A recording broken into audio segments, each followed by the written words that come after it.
কিসের গায়ে হলুদ পাইছেন কই? ছেলে মেয়ে সেজে গুজে অটো নিয়ে একেবারে হলুদ শাড়ি পরে ফল ফুল সাজাইয়া ছেলের বাড়ি যাচ্ছে। কি সুন্দর তরুণীগুলো সাজে গুজে একটা অপরিচিত ছেলের কাছে যায়া বলতেছে, দুলা ভাই আমি আপনার মামাতো শালি, আমার নাম বিথি। এই কথা বইলে আপেল তুলে দিয়ে 500 টাকা দুলে ভাইয়ের হাতে দিয়ে হালকা করে দুলে ভাইয়ের গালে হলুদ লাগাইয়া দিল। বলেন কোন হুজুর আজ পর্যন্ত বলেছে যে কন্যা পক্ষের মামাতো চাচাতো শালিরা আইসা ওই ছেলেকে হলুদ দিতে পারবে জায়েজ? একটা হুজুর বলছে? তা আপনি করেন কেন?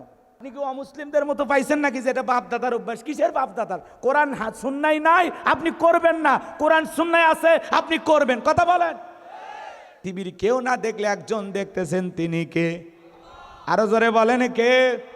অনেক যুবক বিয়ে করে, উত্তর পড়ালেখি মহারানা ধার্য করা হয়েছে 1 লাখ টাকা, 1000 টাকার নাকের ফুল, ছেলের নাম আবুল বলেছে কবুল, জীবন পুরোটাই ভুল।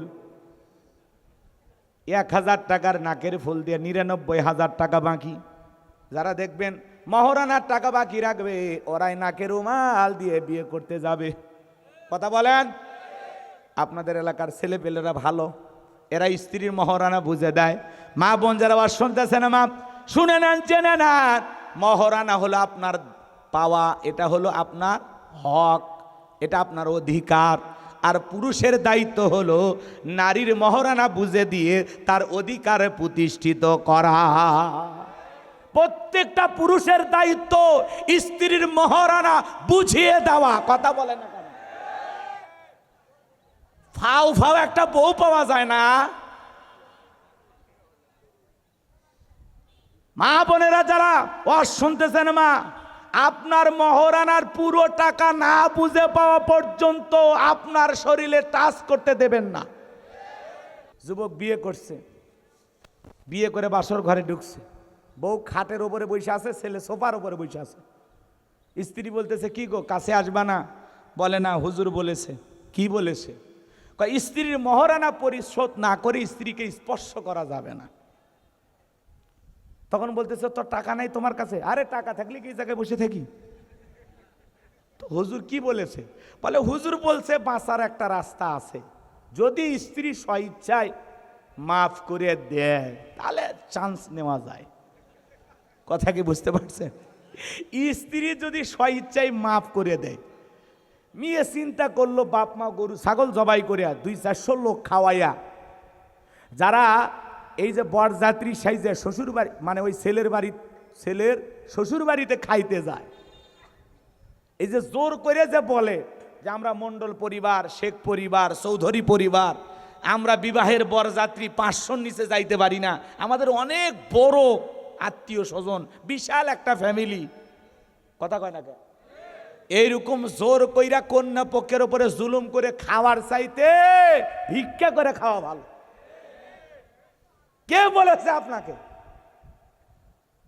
যে বিবাহেতে যত খরচ কম, সেই বিয়েতে তত বরকত বেশি। কথা কন নাকি আপনারা? আর আপনি হলুদ উৎসব করে বিয়ে করতেছেন, নাচানাচি করিয়া, বক্স বাজাইয়া, এই হারাম গান বাজনার কারণে এই দেশের অধিকাংশ বিয়েগুলো তালাক হচ্ছে। কথা বলেন। বিয়ে হইতে দেরি, ডিভোর্স হইতে দেরি নাই। কি রাগ করতেছেন আপনারা? কারণ কি? বিবাহ শাদীর মধ্যে হারাম ঢুকে গেছে, অমুসলিমদের সংস্কৃতি ঢুকে গেছে। এরপরে যারা বিবাহের আয়োজন করেন 200-400 মানুষকে খাওয়ান, আমরা বলতে চাই কন্যা পক্ষের উপরে জুলুম করে খাবেন না। পারলে ছেলের বাবা কত বড় উলিমার অনুষ্ঠান করতে পারেন, 10টা গরু জবাই করে 5000 মানুষকে খাওয়ান, ইসলাম আপনাকে বাধা দেয়নি। ছেলের বাপ খাওয়াবে। কথা কন। যুবক, একটা বাবা কত কষ্ট করে মেয়েটাকে লালন পালন করে, তোমার মতো একটা অপরিচিত ছেলে তার হাতে কলিজাটা ছিঁড়ে তুলে দিচ্ছে যে বাবা এতদিন লালন পালন করছি, আগলায় রাখছিলাম, কোনোদিন ধমকের সুরে আমার মেয়ের সাথে আমি কথা বলি নাই। আহারে, বিদায়ী বেলায় মা খাদে একদিকে, বাবা খাদে একদিকে। লোকজন বলে চলেন ছেলেটার হাতে আপনার মেয়েকে উঠায়া দেন। বাবা বলে আমি পারবো না। মাকে ডাক দেয়, মা রান্না করে, গুমরিয়ে গুমরিয়ে কান্না করে। লোকজন বলে চলেন জামাইয়ের কাছে, চলেন একটু বিদায় দেন। বলে না আমি পারবো না। মা কাঁদে, বাবা কাঁদে, অজরির চোখের পানি ছেড়ে দিয়া কান্না করে। লোকজন বলে আপনারা যদি বিদায় না দিতে চান, মানুষজন বলবে আপনাদের মনে হয় জামাই পছন্দ হয় নাই। বাধ্য হয়ে মা বাবা চলে যায়।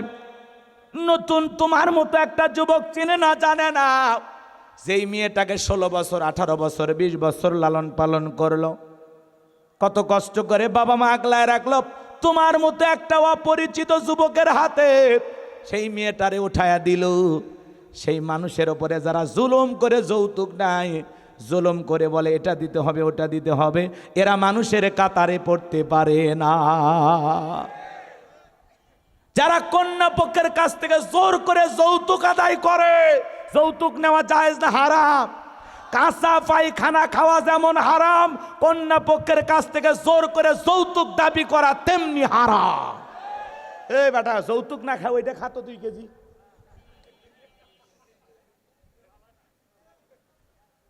যারা যৌতুকের টাকা নিয়েছেন শ্বশুর বাড়িতে ফেরত দিয়ে আসবেন।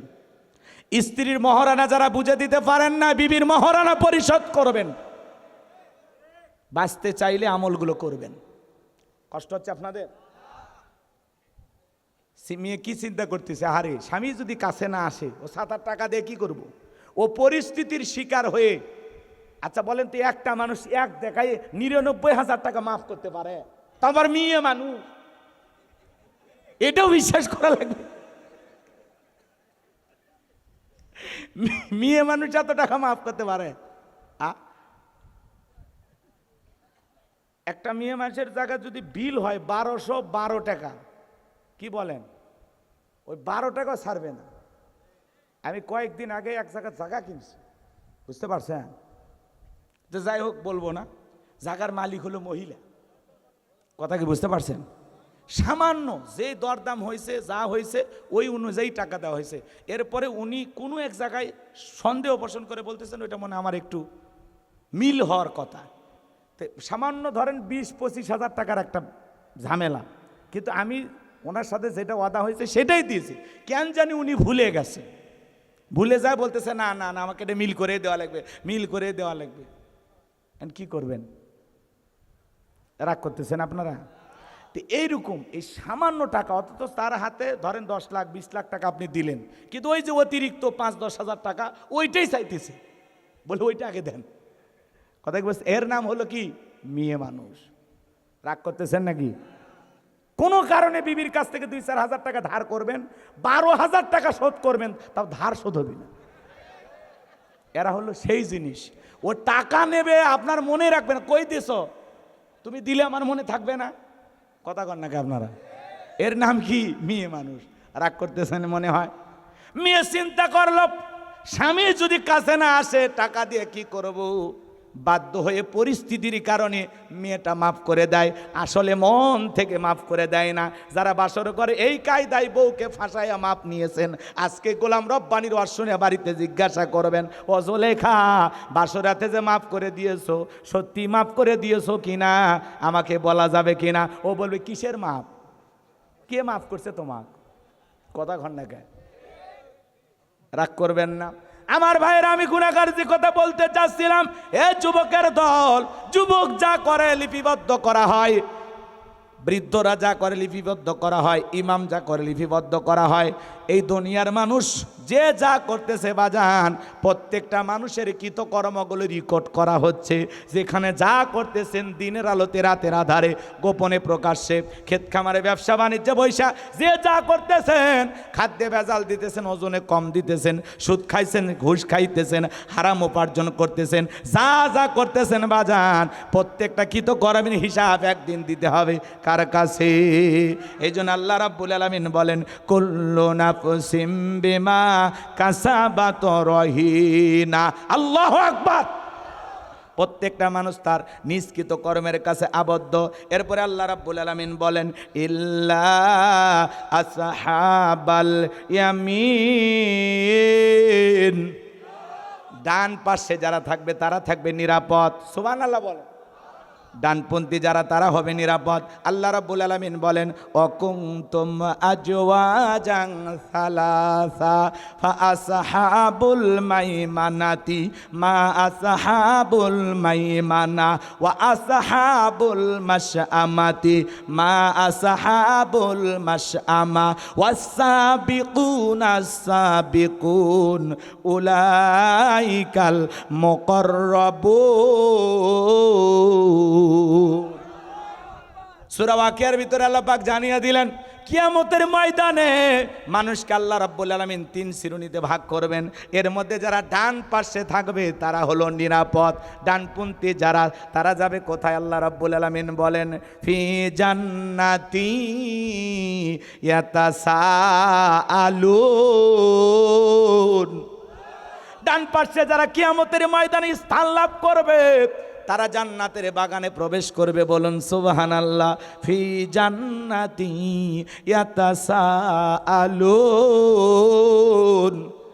যারা জান্নাতের বাগানে প্রবেশ করবে, জান্নাতের বাগানে প্রবেশ করার পরে একে অপরকে জিজ্ঞাসাবাদ করবে, পরস্পরে আলাপ আলোচনা হবে। বলেন না সুবহানাল্লাহ। একজন জান্নাতি আর একজন জান্নাতিকে জিজ্ঞাসা করবে, পরস্পরে আলাপ আলোচনা হবে। সুবহানাল্লাহ বলবেন না? মনে করেন আজকের মাহফিলের সভাপতি ডাক্তার এম.এ. করিম প্রধান দুলু, দোয়া করলাম আল্লাহ আজকের মাহফিলে যিনি সভাপতি, আল্লাহ দয়া করে আপনি যদি তাকে জান্নাত দেন, ও আল্লাহ ওই একই জান্নাতে আমি গোলাম রব্বানীকে কবুল করে নেবেন। জোরে বলেন আমিন। আল্লাহ আমাদের সবাইকে একই জান্নাতে কবুল করে নেন। জোরে বলেন আমিন। আর একটু জোরে বলুন আমিন।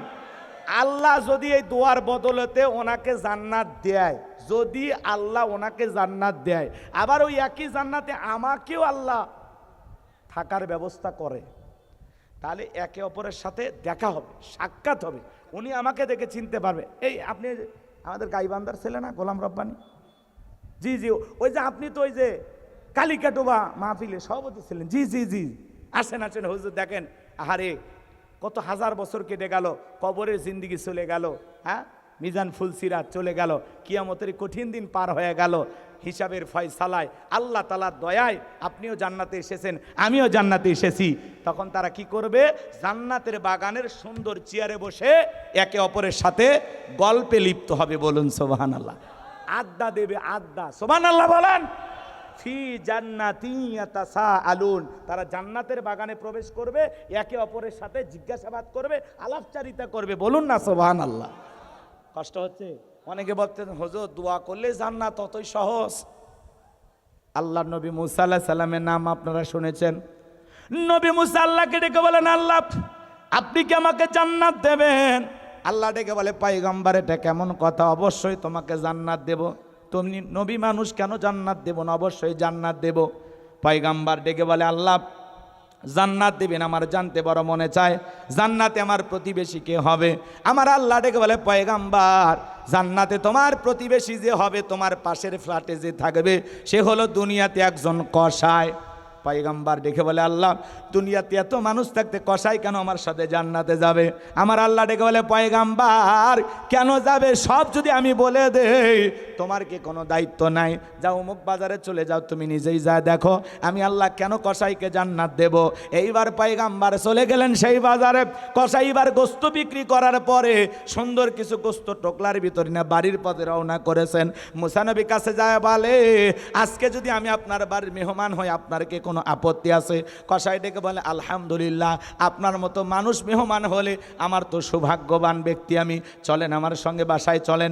এইবার পয়গম্বর কসাইয়ের বাড়িতে চলে গেলেন। কসাই সুন্দর করে রান্না বান্না করলেন। লম্বা কিছু আলোচনা আছে বাজার, লম্বা করার সুযোগ হবে না। সুন্দর করে রান্না করার পরে বাটির ভিতরে গোস্ত দিয়া জনম দুঃখিনী মার মুখে তুলে খাওয়াইতেছে। মা চোখে দেখতে পারে না। জনম দুঃখিনী মা সন্তান খাবার তুলে খাওয়াইলেন। এরপরে জনম দুঃখিনী মা খাওয়ার শেষে হাত তুলে বলে আল্লাহ আমার ছেলেটা আমাকে এত মোহাব্বত করে, এত ভালোবাসে, নিজের হাতে আমারে তুলে তুলে খাওয়ায়। ও আল্লাহ যে ছেলে আমি মার এত সেবা করে, আমি আমার সন্তানের জন্য দোয়া করি এই জামানার মুসা নবী যেই জান্নাতে থাকবে আমার ছেলেটাকেও তুমি ওই একই জান্নাতে কবুল করে নিও। মা দোয়া করতেছে জামানার মুসা নবীর সাথে যেন আল্লাহ জান্নাতে কবুল করে নেয়। এইবার কসাই যখন মুসা নবীর কাছে চলে আসলেন, ডেকে বলে, ও কসাই, একজন মহিলার কণ্ঠের আওয়াজ আমি শুনতে পাইলাম, কে হয় তোমার বলো? বলে ওইটাই তোমার জনম দুঃখিনী মা, প্রতিদিন দোয়া করে আল্লাহর কাছে জামানার নবী মুসার সাথে যেন আল্লাহ আমাকে একই জান্নাতে কবুল করে। আপনি বলেন কই জামানার নবী মুসা আর কই আমার মতো সামান্য কসাই আল্লাহকে এই দোয়া কখনো কবুল করতে পারে? আল্লাহর পয়গাম্বার মুসা ডেকে বলে, কসাই, আল্লাহ তাআলা তোমার মায়ের দোয়া কবুল করেছেন। আল্লাহ তাআলা আমাকে জানিয়ে দিয়েছেন আমি যেই জান্নাতে থাকবো ওই একই জান্নাতে আল্লাহ তাআলা তোমার মায়ের দোয়ার কারণে তোমাকেও কবুল করেছেন। বলুন সুবহানাল্লাহ। মায়ের দোয়ার কারণে একটা কসাই যদি পয়গাম্বার মুসা আলাইহিস সালামের সাথে জান্নাতে যেতে পারে, ও গাইবান্দার গোবিন্দাগঞ্জের মুসলমানেরা বলেন তো সেই মায়ের দোয়া নিয়ে আমরাও জান্নাতে যেতে পারবো কিনা? পারবো কিনা বলেন? তাহলে সেই মায়ের দোয়া নেওয়ার দরকার আছে না নাই? এজন্য আল্লাহ রাব্বুল আলামিন বলেন, অকদা রাব্বুকা আল্লা তা'বুদু ইল্লা ইয়্যাহু ওয়া বিল ওয়ালিদাইনি ইহসানা। আল্লাহ বলে আমার ইবাদত করো, আমার গোলামি করো, আমার ইবাদতের সাথে কাউকে শরীক করো না। আমার ইবাদতের পর তোমাদের দায়িত্ব হলো মাতা পিতার খেদমত করা, তাদের সাথে উত্তম আচরণ করা, ভালো ব্যবহার করা। সন্তান হিসাবে বুকে হাত দেখে বলতে পারবেন আমাদের মা বাবার সাথে আমাদের সম্পর্ক ভালো না খারাপ? কথা বলে না কেন? খুব বেশি ভালো না। অধিকাংশ পরিবারে মা বাবা নির্যাতন জুলুমের শিকার। মনের কষ্টের কথা বৃদ্ধ মা বাবা কারো কাছে বলতে পারে না। আজকে যদি প্রত্যেকটা পরিবারে মা বাবা ভালো থাকতো তাহলে এই দেশে বৃদ্ধাশ্রম গড়ে উঠতো না। কথা বলেন। যে সন্তানগুলো মা বাবাকে বৃদ্ধাশ্রমে পাঠাইছে কি মনে করছেন ও নিজের ভাগ্যে জান্নাতটাকে হারিয়ে ফেলেছে? নিজের ভাগ্য থেকে জান্নাতটাকে আলাদা করে দিয়েছে। মা বাবার ওয়াজ করলে অনেকের কষ্ট হয়, খারাপ লাগে। আজকে আপনি আপনার মা বাবার সাথে যে ভালো আচরণ করবেন আপনার সন্তানও ঠিক আপনার সাথে ওই ভালো আচরণ করবে। আপনি যদি আপনার মা বাবাকে কষ্ট দেন, ব্যথা দেন, আপনার সন্তানও আপনাকে কষ্ট দেবে। আপনি কেন বোঝেন না? এক শিক্ষিত লোকের গল্প পড়েছিলাম। অনেক সম্পদ, কিন্তু বাবাকে রাখছে স্টোররুমে। বাড়িতে অনেক খাবার, তেহেরি নিহেরি বিরিয়ানি রোস্ট ভিআইপি খানা। দেখবেন এই সমাজের মানুষ জোড়া তালি দেওয়া বন্ধুকে দাওয়াত দিয়ে খাওয়ায়, হাজার হাজার টাকা বাজার কইরা পাশের বাড়ির মায়ের পেটের আপন ছোট ভাই তার বাড়িতে এক প্লেট ভালো খাবার যায় না। আপনি মুসলমান দাবি করেন নিজেকে, বাড়িতে এসে জোড়া তালি দাও বন্ধু বান্ধব খাইয়া যায়, আর পাশে মা বাবা তাদের ঘরে এক বাটি গোস্ত যায় না। এরকম সন্তান আছে না নাই? তো ভাঙ্গা কিছু খাবার, এটো খাবার ভাঙ্গা একটা প্লেটে দিয়া সন্তানকে বলতে সেটা তোমার দাদুকে দিয়ে আসো। এখনকার বাচ্চারা তো বোঝেনি কম্পিউটার। কথা বললেন না কারণ এখনকার বাচ্চারা চালাক কম না বেশি বলেন ভাই? প্রচন্ড চালাক। ছেলেটা ডেকে বলে, আব্বা আমরা তুই এত ভালো খাবার খাইলাম, দাদুর জন্য এটো খাবার প্লেটটাও ভাঙ্গা, কারণটা কি? বলে তোর দাদুর বয়স হয়ে গেছে, এত ভালো খাবার তার পেটে সহ্য হবে না, যা প্লেটে যা দিয়েছি তাই তোর দাদুকে দিয়ে আয়। ছোট্ট ছেলেটা ডেকে বলে, আব্বু দাদুর মতো একদিন আপনারও বয়স হবে, আমি প্লেটটা যত্ন করে রেখে দিব, যখন দাদুর মতো আপনার বয়স হবে এই একই প্লেটে করে আমিও আপনাকে খাইতে দেব।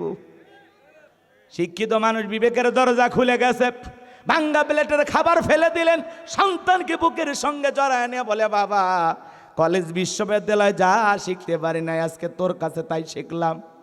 সন্তানটাকে বুকে জড়ায় নিয়ে বলে, বাবা তোর কারণে আমার জীবনের একটা ভুল দূর হয়ে গেল।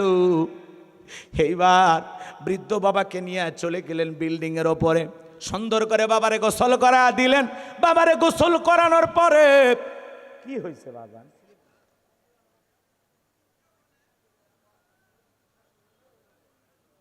এই জন্য ডাকছেন এতগুলো হাদিয়া দিয়ে, এই জন্যে? হ্যাঁ, মিলাদ কিয়ামের কথা বলার জন্য? হ্যাঁ, এগুলো বড় বড় হুজুর দেশে আছে, এগুলো দলাদলির মধ্যে আমি নাই।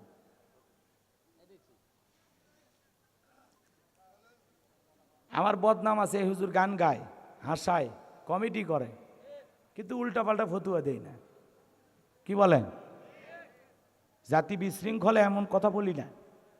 গাইবান্ধার মানুষ এমনি, রংপুরের মানুষ ভাওয়াইয়া পল্লী গীতি কর অভ্যাস আছে আমাদের, গাইতে কি আছে। কিন্তু এত সুন্দর একটা আলোচনা হচ্ছে মায়ের, তার মধ্যে এই চাচার বুড়ো আঙ্গুল ঢুকে দেওয়া ঠিক হলো? ওদের মোশনটাই নষ্ট হয়ে গেল। আপনি নিজেও তো বুঝতেছেন, সভাপতি হলে দায়িত্ব থাকা লাগে, যত স্লিপ আসবে পকেটে জমা রাখবেন। আপনি তো বাঘের বাচ্চা আজকের মাহফিলে, আপনি বুঝিচ্ছেন না, নিজের ওয়াইট নিজে হারান কেন? আপনি যা করবেন, যা রায় দিবেন তাই হবে। কি বলেন? 50টা স্লিপ আসলে পকেটে রাখবেন, একটা বক্তাকে দেবেন না। এখানে প্রশ্নের উত্তর দেওয়ার জন্য আসি নাই তো, কথা বলেন, আসছি বয়ান করার জন্য। আপনি মিলাদ কি এমনি আমাকে জিজ্ঞাসা করে লাভ আছে? বড় বড় হুজুর আছে, ওনাদেরকে নিয়ে আসবেন, বাহাস করে, দেখেন না হুজুরেরা, হ্যাঁ ওনাদেরকে নিয়ে আসবেন, আমাদের মতো হুজুর দিয়ে হবে না। কষ্ট পাচ্ছেন, কি বলছিলাম ভুলে গেছি। এইবার সুন্দর করে বাবাকে গোসল করা দিলেন, সুন্দর জামা পরা দিলেন। স্ত্রী এই দৃশ্য দেখার পরে বোঝেনি তো পরের বেটি, শ্বশুর ভালো থাক, শাশুড়ি ভালো থাক, এটা চায় না। কথা বলে না কেন? প্রত্যেকটা ছেলের বউ যদি শাশুড়িকে নিজের মায়ের মতো মনে করত, আর এই ডিজিটাল ডাইনি শাশুড়িগুলো যদি ছেলের বউদেরকে নিজের মেয়ের মতো মনে করত, সংসারে বউ শাশুড়ির যুদ্ধ থাকতো না। শাশুড়ি নিজের মেয়ে ভালো থাকলে ভালো প্রশংসা করে, আর ছেলের বউটা ভালো থাকলে ভালো দেখতে পারে না। আছে না নাই? কয় আমার জামাই এতই ভালো, আমার মেয়ে যা বলে তাই শোনে। আর ছেলেটা বিয়ে করার পরে বইয়ের কথা শুনে চললে তখন বলে এমন একটা ছেলের বউ পাইছি, আসার সাথে সাথে ছেলের তাবিজ করছে। কথা কন না কেন? এই হলো মা জাতির চরিত্র। লম্বা হবে বাজান, লম্বা করবো না। স্ত্রী ডেকে বলে কি ব্যাপার? এই বৃদ্ধ মানুষটাকে আবারও বিল্ডিং এর উপরে তুলে আদর যত্ন করা শুরু করলেন। ব্যাপারটা কি? বলে শোন, আজ থেকে আমরা যা খাবো বাবা তাই খাবে, আমরা যা পরবো বাবা তাই পরবে, আমরা এই রুমে ঘুমাবো, পাশের রুমে বাবা ঘুমাবে, আজ থেকে আর বাবাকে কষ্ট দেওয়া যাবে না। যদি আমার বাপের সাথে করিস বাড়াবাড়ি, 1 2 3 পাঠায়া দিব তোরে বাপের বাড়ি। বউ যদি খালি মাঝে মাঝে একটু ধমক দেওয়া যায়, পুরুষ আপনি মারার দরকার নাই, শাসন করবেন। গোমা সাপের মতো খালি ফোঁস ফোঁস করবেন, মারবেন না। কথা কন না কেন? মারার দরকার নেই, এমন রাগ দেখাবেন, বুঝতে পারছেন? জান বোঝে যে আজকে কিছু একটা হয়ে যাবে, কিন্তু মারার দরকার নেই। বউ যারা মারে এরা ছোট লোক, এরা কি কথা কয় না। একজন বউরে পিটাইতেছে, এমন পিটাইতেছে, কয় যতক্ষণ না বাপ ডাকছিস ততক্ষণ ছাড়বো না। এরকম বোকা ছোকা আছে না? তা মানুষজন বলে বউরে এত পিটাস কেন? কয় পিটাবো না।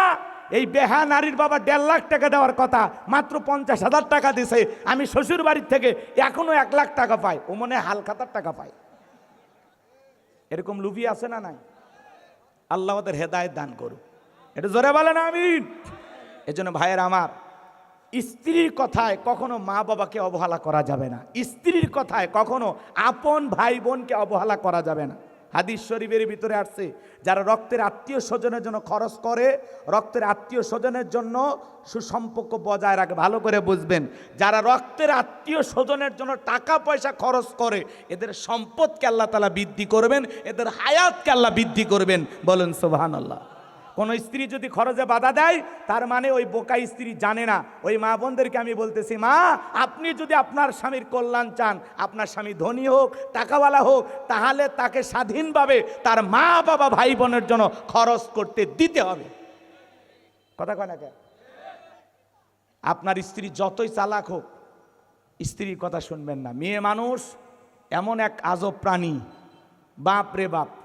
নারী জাতি বুঝতে পারলেই নিয়ামত, না বুঝতে পারলেই কিয়ামত। কথা বলে ঠিক কিনা? বুঝতে পারলেই খুবই ভালো, না বুঝতে পারলেই সুন্দর আলোকিত ঘরটা অন্ধকারে পরিণত হয়ে যাবে। কথা বলে ঠিক কিনা? এই জন্য মা জাতিকে বুঝতে হবে, ওদেরকে বেশি শাসন করতে যাবেন না। বাঁকা হাড়ের তৈরি, সোজা করতে গেলে আরো বাঁকা হবে। কথা কয় না? কথা কয় না? রাগ করতেছেন মনে হয় আপনারা, করতেই পারেন বাজান, গভীর রাত হয়েছে, আমি আর আপনাদেরকে কষ্ট দিতে চাই না। এ তরুণ যুবকেরা, তোমাদের পায়ে হাত দিয়ে অনুরোধ করে বলে যায়, মা বাবার সাথে কখনো খারাপ ব্যবহার করবা না, মা বাবার সাথে কখনো কষ্ট দিবা না। তোমার আচরণে তোমার মা বাবা কষ্ট পায়, আ শব্দ করে, এমন ঘটনা কখনো ঘটানো যাবে না। পিতা মাতার চেহারার দিকে তাকাইলে সওয়াব পাওয়া যায়। কোনো সন্তান যদি তার মা বাবার চেহারার দিকে তাকায়, আল্লাহ রাব্বুল আলামিন আমল নামায় ওমরা হজের সব লিখে দেয়। বলুন সুবহানাল্লাহ। হজের সব খালি মা বাবার চেহারার দিকে তাকাই। আর আমরা কি করি? চেহারার দিকে তাকাইলে রাগ করে, বুড়া বুড়ি মনে করে। আর শ্বশুর শাশুড়ি পাইয়া পাগল হয়ে যায়। শাশুড়ির দরজায় হুন্ড একটা দিছে পালসার, বোঝেন নাই? শাশুড়ির দরজায় ব্রেক করে ডাক দেয় আম্মা। শাশুড়িকে ছোটবেলায় মাদ্রাসায় পড়েছিল, গুন্না মুখস্থ করছে। শ্বশুরের দেখা হলে আব্বা কেমন আছেন, আব্বা কি খেয়েছেন। শ্বশুর কয় মারাত্মক এক জামাই পেয়েছি। কে কয় ছোটবেলায় মাদ্রাসায় পড়েছে, কলার সব হরফ মুখস্থ।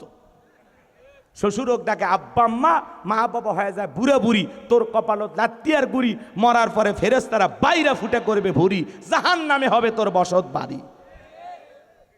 নবীর এক সাহাবী মারে কাঁদি করে নিয়ে খানায় খাবার তফ করতেছে। আল্লাহ রসুল খুশি হয়ে গেলেন, জিজ্ঞাসা করলেন সাহাবী কাঁদে কে? সাহাবী বলেন হুজুর আমার মা। নবী ডেকে বলে সাহাবী বড় ভালো কাজ করতেছো, মায়ের সেবা করার কিসমত আমার হয় নাই, তুমি বড় ভালো কাজ করতেছো। সাহাবী ডেকে বলে হুজুর আমি যে আমার মাকে নিয়ে খানায় খাবার তফ করতেছি, আমি কি আমার মায়ের হক আদায় করতে পেরেছি?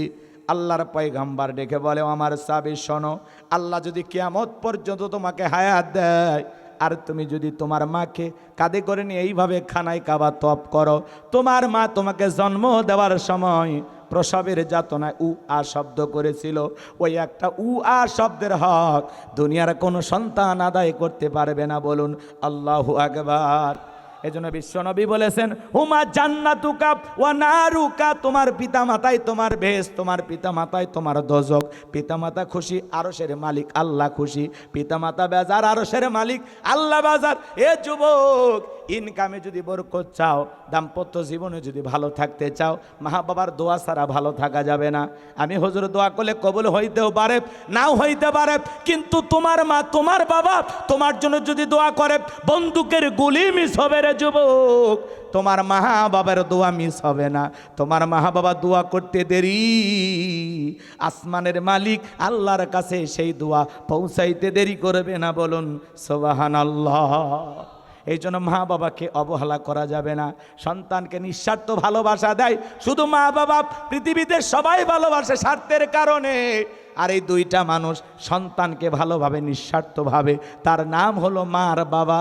এজন্য যুবক তোমাদের পায়ে হাত দিয়ে অনুরোধ করে বলে যায়, মা বাবার মনে কষ্ট দেওয়া যাবে না। কোন কোন যুবক পিতা মাতার খেদমত করি, তাদের মুখে হাসি ফোটায়া তাদের দোয়া নিয়ে জান্নাতে যেতে চান, দুইটা হাত তুলে আল্লাহকে দেখান। আল্লাহ আমাদের সবাইকে পিতা মাতার খেদমতকারী সন্তান হিসেবে কবুল করুন। একটু জোরে বলুন না আমিন। আপনি আপনার মা বাবাকে ভালো রাখবেন, ভালো খাওয়াবেন, আপনার সন্তানও আপনাকে ভালো রাখবে, ভালো খাওয়াবে। কখনো মা বাবার মনে কষ্ট দেবেন না, তাদেরকে বোঝা মনে করবেন না। পিতা মাতা বৃদ্ধ বয়সে পাইছেন, এটা আল্লাহর অনেক বড় নিয়ামত। কথা বলে না কেন? অনেক বড় নিয়ামত, বোঝা মনে করবেন না, অনেক বড় নিয়ামত। অনেক কথা বলা যায়, সময় নাই, এজন্য আপনাদেরকে আর কষ্ট দিতে চাচ্ছি না। বিরক্ত হচ্ছেন আমার কথায়? তাহলে মা বাবার সাথে ভালো আচরণ করবেন তো ইনশাআল্লাহ? করবেন তো ইনশাআল্লাহ? আল্লাহ কবুল করুন, জোরে বলুন আমিন। হে যুবক, মা বাবার মনে কষ্ট দেওয়া যাবে? মায়ের মনে কষ্ট দেওয়া যাবে? একটা মা কত কষ্ট করে সন্তানের জন্য, নিজে না খাইয়া সন্তানের মুখে খাবার তুলে দেয়। কি দরদি মা! রক্তে ভাসিয়া যাতনাই কাঁদিয়া আনলে মাগো আমায় এই দুনিয়ায়, তোমার ঋণ আমি কি দিয়ে শোধাই মাগো, তোমার ঋণ আমি কি দিয়ে শোধাই। দেখেছি পৃথিবীতে প্রথম মায়ের মুখ, পেয়েছি ভালোবাসায় পূর্ণ মায়ের বুক। বলতে পারি না কথা, মা বোঝে আমার ব্যথা, বলতে পারি না কথা, মা বোঝে আমার ব্যথা। তাই তো রেখেছো মা বুকেতে জড়াই, তোমার ঋণ আমি কি দিয়ে শোধাই, তোমার ঋণ আমি কি দিয়ে শোধাই। কখনো গভীর রাতে উঠলে আমি কেঁদে, বুকে মা শক্ত করে রাখতো আমায় বেঁধে। তোমার এই দুধের দাম কে দেবে প্রতিদান, এই দুনিয়ায় মাগো আজ মেলে নাই। তোমার ঋণ আমি কি দিয়ে শোধাই মাগো, তোমার ঋণ আমি কি দিয়ে শোধাই। একটু জোরে কন মারহাবা। আমার ভাইয়েরা, পিতামাতার খেদমত করবেন, মা বাবার দোয়া নেবেন। মায়ের দোয়ার কারণে একটা কসাই যদি নবী মুসার সাথে জান্নাতে যেতে পারে, সেই মা বাবার দোয়া নিয়ে আমরাও জান্নাতে যেতে চাই। পিতামাতার মন সব সময় খুশি রাখবো ইনশাআল্লাহ। আরেকটু জোরে বলেন ইনশা। এরপরে আল্লাহ রাব্বুল আলামিন সুন্দর করে জানিয়ে দিলেন তারা জান্নাতের বাগানে থাকবে। ফি জান্নাতি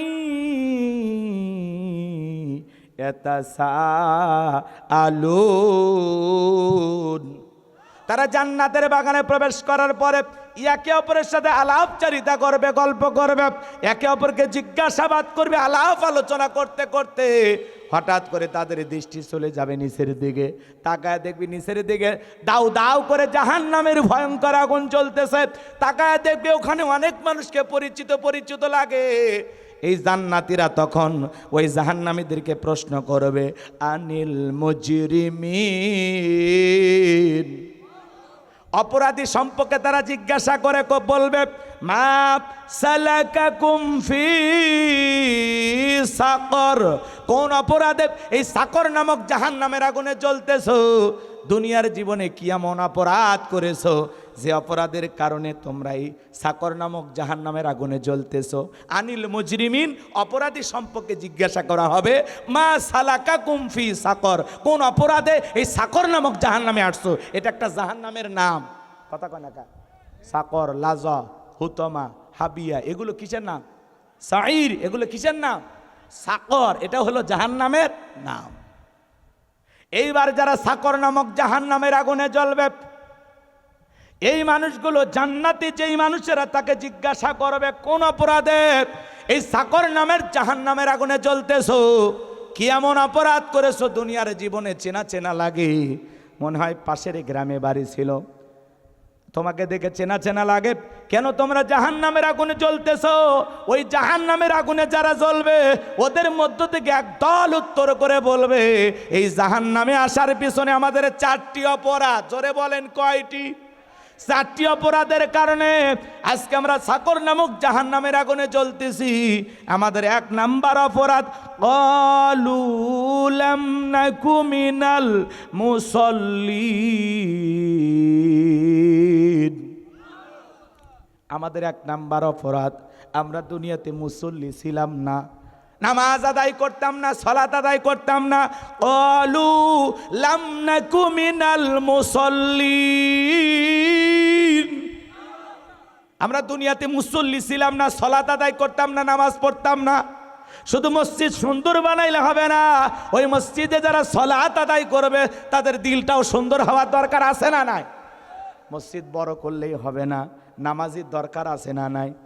মসজিদের উন্নয়ন কল্পে কালেকশন করা হলো, বলেন বাজান, মসজিদের উন্নতি কল্পের টাকা কালেকশন করা হলো, ওই মসজিদে নামাজ আদায় করবে মুসল্লি ইমানদারও কালেকশন করার দরকার আছে না নাই? কোনদিন শুনছিলেন মসজিদের মাইকে ডাকা হচ্ছে, সামনের কাতার পূরণ করতে আরো 3 জন লাগবে, চলে আসেন তাড়াতাড়ি। দ্বিতীয় কাতার পূরণ করতে আরো 2 জন লাগবে, চলে আসেন তাড়াতাড়ি। পাওয়া যায় না। কিন্তু আমরা কালেকশনের জন্য কত কষ্ট করে বলি, কে দিবেন 5,000, 10,000। শুধু মসজিদের টাইলস বানাইলে হবে না বাজান, মসজিদের চাকচিক্য সৌন্দর্য দিয়া কাজ হবে না।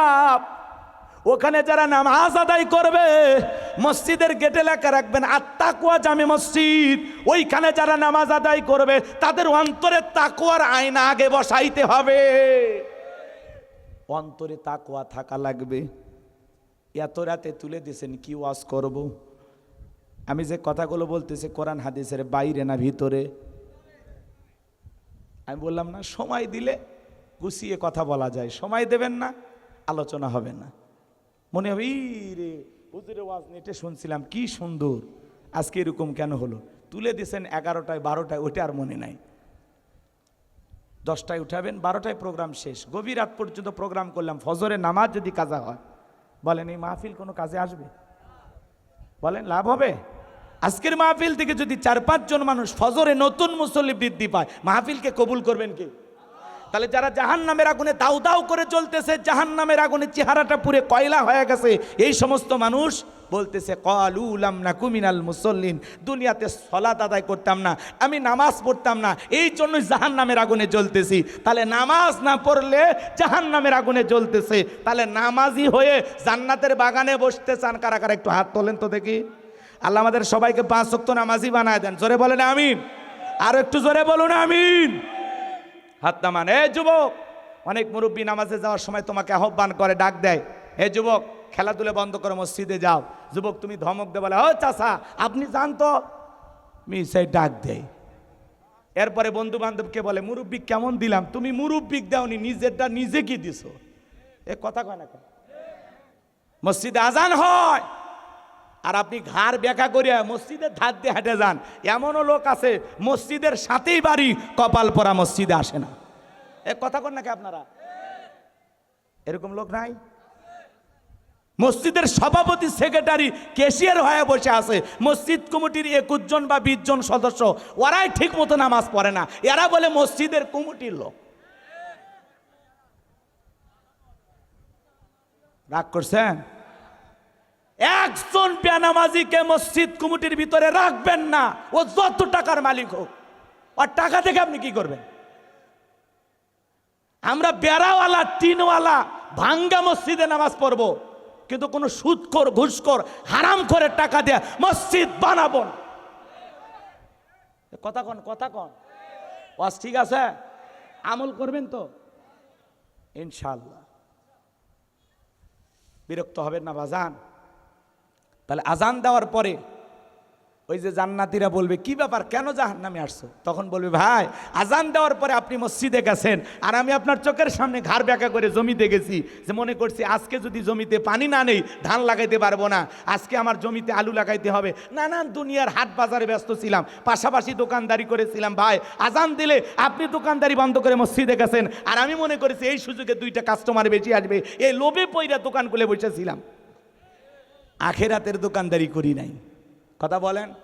আমার কি যে ভালো লাগে যখন কোনো মার্কেট দিয়ে যায় আর ওখানে লেখা আছে কিছু সময়ের জন্য নামাজের বিরতি,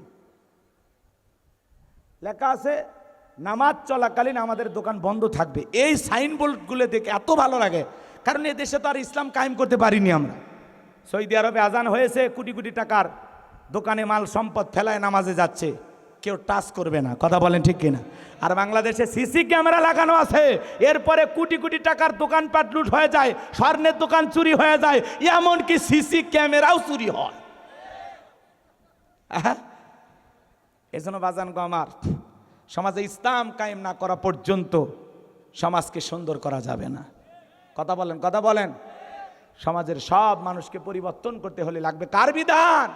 আল্লাহর বিধান। কথা বলেন ঠিক কিনা? কষ্ট হয়েছে আপনাদের? 4টি অপরাধ যদি আমি গুছিয়ে আরও বলতে চাই অনেক সময় লাগবে, সংক্ষিপ্ত বলে দিয়ে যাই, আমি আর কষ্ট দিতে চাই না। তাহলে 1 নাম্বার অপরাধ, তালা দুনিয়াতে মুসল্লি ছিল না, নামাজ আদায় করতো না। যুবক নামাজ পড়ো, এই যৌবন বয়সে আল্লাহর ইবাদত করে কাটায় দাও। এই যৌবনকালে রুকু সিজদা আল্লাহর দরবারে কবুল হবে। এই যৌবনকালের ইবাদতের একটা আলাদা মজা আছে, আলাদা একটা স্বাদ আছে। কথা বলে, যেটা বৃদ্ধকালে পাইবা না। বৃদ্ধকালে অস্বস্তি, লম্বা সময় রুকুত থাকলে থাকা যায় না, তো শরীর ক্লান্ত। আমার বন্ধুকে পড়ায়া দে আর জানায়া দে, আমার বন্ধু যদি অতিরিক্ত থাকে সেখান থেকে দেবে, নিজের শরীরেরটা খুলে দেওয়ার দরকার নাই। আল্লাহু আকবার বলে। জিবরাইল এসে জুব্বা দিলেন আর বললেন নবী আপনার 2-4টা বেশি। আল্লাহ বলেছেন ও আম্মা সাইলা ফালা তানহার, তোমার বাড়ির দরজায় কোনো সায়েল দরিদ্র গেলে খালি হাতে ফিরাও না, কিছু না কিছু দিয়ে বিদায় করো। কথা বলেন।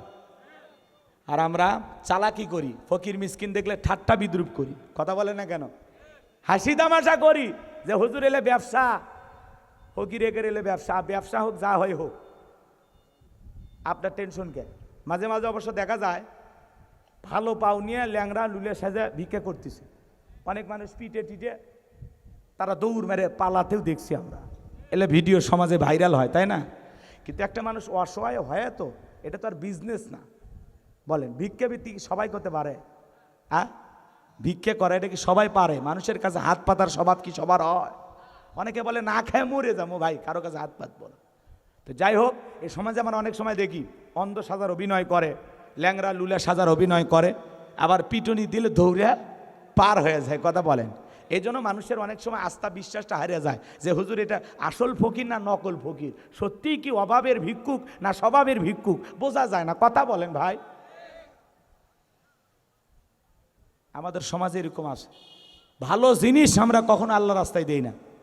মসজিদ মাদ্রাসা থেকে ধান কালেকশন করতে আসছে, সবচাইতে আকির মিশানো ধানগুলো আমরা দিয়ে দিই। কথা কন না, চিটা পাতান মিশানো আছে ওগুলো দিয়ে দেই, ভালোগুলো দিতে চাই না। মসজিদেও দেখবেন দান বক্সে দেখবেন সেরা টাকা পাওয়া যায়। আচ্ছা, আল্লাহর পবিত্র ঘরে আপনি দান করছেন সেরা টাকা, সেরা টাকা।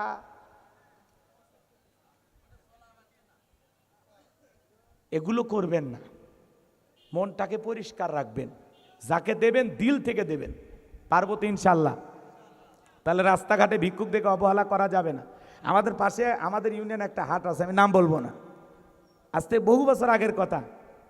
আমি বাজারে গেছি, বাজার করতে, কয়েকজন ভিক্ষুক আসছে ভিক্ষা চাইতে। ওই দোকানদার বলতেছে বাকিতে লিখে রাখ, পরের বাজারে দেব, মানে পরের হাটের দিনে দিব। আচ্ছা, ভিক্ষাও কোনো দিন বাকি হয়? এটা একটা তামাশা না? মজা করে, মানে ভিক্ষুকদের সাথে কি করে? মজা করে। আমাদের দেশের ফকিরেরা আবার খুব চালাক, কথা কি বুঝতে পারছেন? ঢাকা শহরে এক ভিক্ষুক ভিক্ষা করে, বিল্ডিং তো সব বড় বড় বিল্ডিং, কেউ নিচে নামে না, ভিক্ষা দেয় না, কলিং বেল চাপ দেয়। 3 তলা থেকে একজন বলতেছে ভাই কে? কয় ভাই আমি জরুরি কিছু কথা আছে, নামেন। তখন বলছে কি বলবেন বলেন? কয় না আপনি নিচে নামেন, আপনার নিচে নামার পরে বলবো। যেই নিচে নামছে তখন বলতেছে ভাই ঢাকা শহরে ভিক্ষা করি, সবাই যেহেতু ভিআইপি, অনেক বাসায় কলিং বেল চাপ দিয়ে উপর থেকে না করে দেয়, তো ভিক্ষুক হলে আমার একটা ইজ্জত আছে, কত আর মানুষের দাঁড়ে দাঁড়ে ঘুরি আর অপমান হই, এই জন্য চিন্তা করছি আপনি নিচে ডাকছেন, আপনি মন খারাপ করবেন না, আমি একটু ভিক্ষুক, আমাকে কিছু দিয়ে আপনি বিদায় করেন। তখন বলছে যাই বেটা আগে বলবি না, ওপরতলা থেকে বলে দিতাম। বলে ভাই বহু জায়গায় এইভাবেই চলতেছে, সবাই খালি নাই বলেই বিদায় দেয়, এই জন্য আপনাকে একটু ডাকলাম। আমি ভিক্ষুক হলে আর চিল্লাচিল্লি করবো না, আমার একটা সম্মান আছে, আপনি আমাকে ভিক্ষা দেন। তখন বলছে ঠিক আছে, তোর যেহেতু সম্মান আছে আমারও তো আছে, নিচে কেমনি ভিক্ষে দে, ওপরেই চল।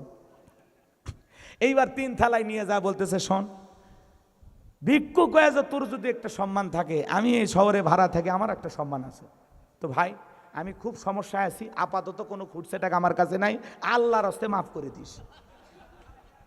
ভিক্ষুক তখন বলতেছে আরে ভাই এই কথা তো নিচতলায় বললেই হইতো, 3 তলায় উঠাইলেন কেন? কইছে এই বেটা আমি নিচতলায় মাপ চাবো কেন, আমি 3 তলায় থাকি, 3 তলায় মাপ চাইলাম। তো ফকিরও যেরকম চালাক, যারা ভিক্ষুক দিবে, ভিক্ষুককে ভিক্ষা দিবে, এরাও চালাক হয়ে গেছে। কথা কন ঠিক? সেনা কিন্তু কেউ কম নাই। রাগ করতেছেন আপনারা? তো বাজান আপনি সম্পদ আছে, সেখান থেকে কিছু গরিব দুঃখী মিসকিনদেরকে দিয়ে দেবেন, ক্ষুধার্ত ব্যক্তিদের মুখে খাবার তুলে দেবেন। শীতের দিন অসহায় মানুষ, কম্বল কেনার ক্ষমতা নাই, 10টা কম্বল কিনে দিয়ে দেন। কত মানুষ ফুটপাতে রেল স্টেশনে শুয়ে আছে, দেন না 10টা কম্বল দেন। পারবো তো ইনশাল্লাহ? বলেন পারবো তো ইনশাল্লাহ? ওরা তখন বলবে আমাদের 3 নাম্বার অপরাধ, ওয়া কুন্না নাখুদু মাআল খাইদিন।